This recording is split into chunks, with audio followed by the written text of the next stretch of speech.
Revascularization, this is repeat revascularization, was actually worse in the Endeavor group, and it appeared to be best in the dual drug-eluting stent group. And binary stenosis carried out to 2 years. Again, the trend continued. It seemed to be slightly better with the dual drug-eluting stent. And I wouldn't say that this is statistically worse than the Cypher, the Endeavor versus the Cypher. So that was another interesting study with, again, as many questions as answers, but perhaps a trend towards something of interest with the dual drug-eluting stent. And now here's another interesting study that came out of the Plato sub-analysis, which was a large study, as you're all aware. And this group looked at the patients in Plato who ultimately underwent coronary revascularization to see if whether or not clopidogrel versus ticagrelor had an impact on the survivor of the patients who underwent surgery. This one surprised me. Didn't see this coming. I don't think anybody did. And they had 632 patients out of 18,000 who actually wound up receiving a CABG and were on ticagrelor, and they had a similar number who were on clopidogrel, just by the way the study was designed. And it's a great testimony to follow up.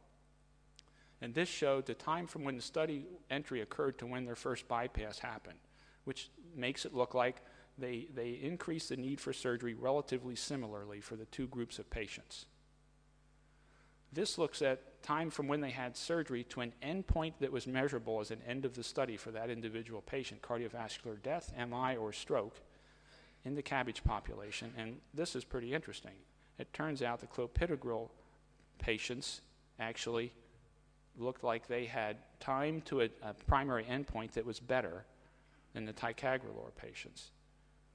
And time from CABG to death was way better in the ticagrelor patients. And the clopidogrel looked like they were at the other end, the Kaplan-Meier time to any death. So that raised some questions about what we're going to do with that data. And I think we'll stop with that because I've been unfortunately talking a bit too long, and I greatly appreciate what the privilege it has been for us to be here. And we are very enthusiastic about working with the Gulf Heart Association in the future and collaborating on studies and sharing information like we are at this event.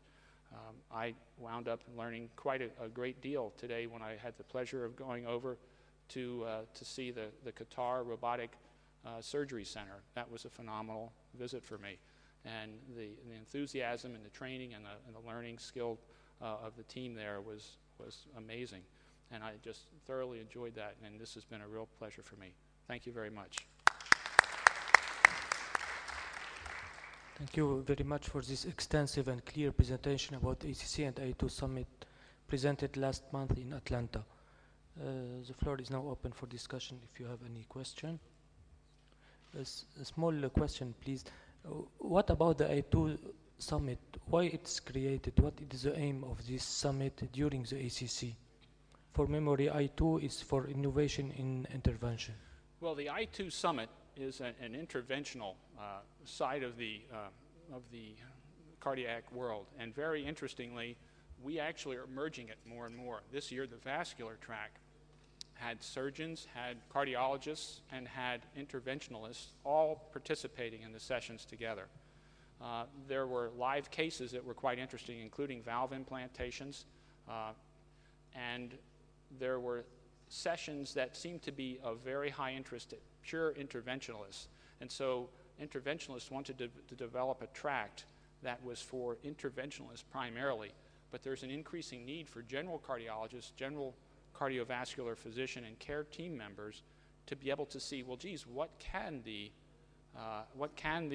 interventionalists do and what can they not do? So there were actually several sessions that were designed for generalists in cardiovascular care in the interventional arena. And there are live cases at those sessions, and they tend to be, in spite of the controversy about live cases, very carefully chosen, very carefully managed, and the level of intent listening seems much higher in a live case because you're actually seeing real-time decision-making and not an edited event. And your case in a box today, I thought, was wonderful. I thought the discussion was what was critical, and I think that's what makes a meeting so good. It's actually the interaction of one another. That's when you learn and you gain the most. And that's what the live cases and the case in the box can do. Okay, thank you very much. No more question.